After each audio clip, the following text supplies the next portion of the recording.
बहुत सारे बंदों को ऐसे और कुछ ऐसे और ना जाने कैसे कैसे यूएमपी से रेड नंबर्स मारते तो देखा ही होगा। आखिर ये आदमखोर प्लेयर्स ऐसा कौन सा माल फूके यूएमपी को चलाते हैं जिससे इनका ओनली रेड नंबर ही लगता है। और एक हम है, जैसे ही यूएमपी को हाथ में लेते हैं यूएमपी भी बोल देती है तुमसे ना हो पाएगा, तुम्हारे लक्षण बिल्कुल ठीक नहीं लग रहा है, तुमसे ना हो पाएगा। तो इन्हीं सब समस्याओं को देखते हुए तुम्हारा भाई निंजा लेके आ चुका है यूएमपी के ऊपर एक खतरनाक वीडियो। मौसम तो ऐसा लग रहा है दिल गार्डन गार्डन हो रहा है, बहुत मजा आ रहा है यहाँ पे। अब कुछ बंदे बोलेंगे कि निंजा भाई आपने तो यूएमपी के ऊपर ऑलरेडी एक वीडियो अपलोड कर रखी है। सही पकड़े हैं। अरे मूर्ख प्राणी, उस वीडियो में और इस वीडियो में 19 लाख का फर्क। मतलब ये वाली वीडियो उस वाली वीडियो का अपग्रेडेड वर्जन होने वाला है। अच्छा, क्योंकि इस वाली वीडियो में यूएमपी के पावर्स को कैसे अनलॉक किया जाता है वो जानेंगे। और साथ ही साथ यूएमपी के कुछ ऐसे सीक्रेट्स जानेंगे जिसको बड़े बड़े प्लेयर्स इवन ब्राजीलियन प्लेयर्स तक यूज करते हैं। यूज तो सब करते हैं पर बताता कोई नहीं है। और आज जो मैं पॉइंट्स बताऊंगा अगर तुम लोग ठीक से समझ लेते हो तो तुम्हें यूएमपी गॉड बनने से कोई नहीं रोक सकता। और इन सब पॉइंट में से ये 4 नंबर वाला पॉइंट बहुत ज्यादा इंपॉर्टेंट होने वाला है, तो इसको बिल्कुल भी मिस मत करना। Okay thank you. सो बात करते हैं पॉइंट नंबर 1 की, जिस पर मैंने रखा है रिक्वेल को। तो जैसा कि आप लोगों को पता ही होगा कि यूएमपी बाकी एसएमजी गन से बहुत ज्यादा रिक्वेल करती है। हाँ, पर इसको हम लोग 2 तरीकों से ठीक कर सकते हैं, जिसमें आता है trick number 1, perfect no recoil character skill combination, जिसके फर्स्ट स्लॉट में आपको यूज करना है बीबी को। तो आपको फर्स्ट स्लॉट में यूज करना है डीबी को, सेकंड स्लॉट में आपको यूज करना है लूना को, एंड थर्ड स्लॉट में आपको यूज करना है दशा को, और चौथे स्लॉट में आप लोग तत्सीवा या आलोक का यूज कर सकते हो।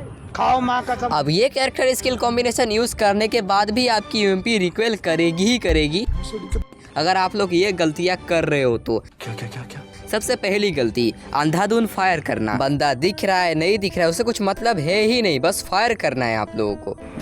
तो इसीलिए ट्रिक नंबर 2 है टैप फायरिंग। अबे क्या बोल रहा है, बिलियन बोल। अब ये टैप फायरिंग है क्या, इसको किया कैसे जाता है, रुक जाओ भाई समझा रहा हूँ। अब तुमने कभी ना कभी इस चीज को तो नोटिस किया ही होगा, जब हम लोग रनिंग एनिमी को मारने जाते हैं उस टाइम पर हमारी यूएमपी रिक्वेल हो जाती है या फिर एम कनेक्ट ही नहीं होता। भाई मुंह की बात छीन ली। तो इस सिचुएशन पर काम आता है टैप फायरिंग।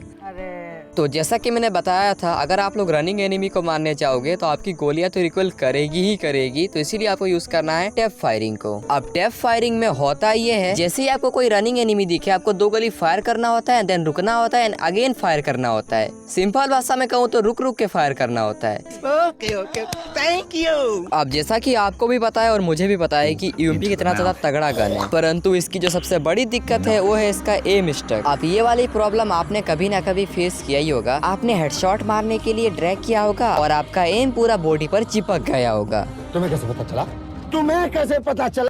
तो इसके लिए हम लोग बात करेंगे टिप नंबर 3 की, जो कि है परफेक्ट एम पोजीशन। अगर आप लोग जंप करके फायर कर रहे हो तो आपको ये ध्यान में रखना है कि उस टाइम पर आपका एम रेडी रहे। पर वही अगर आपका फाइट शॉर्ट रेंज में हो रहा है तो आपको अपना एम ज्यादातर वाइड रखने की ही कोशिश करनी है, क्योंकि शॉर्ट रेंज में एम को वाइड रख के ट्रैक करने से यूएमपी के काफी तगड़े हेडशॉट लगते हैं। लेकिन हाँ, आपका एम दोबारा चिपक सकता है अगर आप लोग ये गलती कर रहे हो तो इसीलिए हम लोग बात करेंगे टिप नंबर 4 की, जो कि है फायर प्लस जॉयस्टिक। तो कोई महान काम नहीं करना है आप लोगों को, क्योंकि इसके बारे में मैंने ऑलरेडी 50-60 बार आप लोगों को समझा रखा है। तो देखो, आपको ज्यादातर स्ट्रेट ड्रैग का ही यूज करना है, क्योंकि काफी सारे बंदे होते हैं जो कि V shape drag style, rotation drag style के चक्कर में पड़ जाते हैं। तो जब बंदे पास में आते हैं तो ये सब उनको याद नहीं आता और फालतू में अपना जान कुर्बान कर देते हैं। बड़े खतरनाक लोग हैं। तो आपको ज्यादातर स्ट्रेट ड्रैग ही करना है और अपने अनलॉक बटन को पकड़ के ड्रैग करना है, कुछ इस तरीके से। नहीं, अभी और सुनिए। आप अगर इतना कुछ करने के बाद भी आपका काम ना बने और आपका हेडशॉट ना लगे तो बात कर लेते हैं टिप नंबर 5 की, जो कि है मुझे सब्सक्राइब कर दो यार। नहीं, अभी तक तुमने किया नहीं है ना, तो सोचा कि याद दिला दूं। सब्सक्राइब से याद आया कि हम लोग 18 के फैमिली के काफी ज्यादा क्लोज हैं, तो यार सब्सक्राइब कर दो, गरीब का भला हो जाएगा। और इस वीडियो को लाइक करके अपने न्यू फ्रेंड के पास शेयर भी कर देना। कोई तरीका है भीख मांगने का?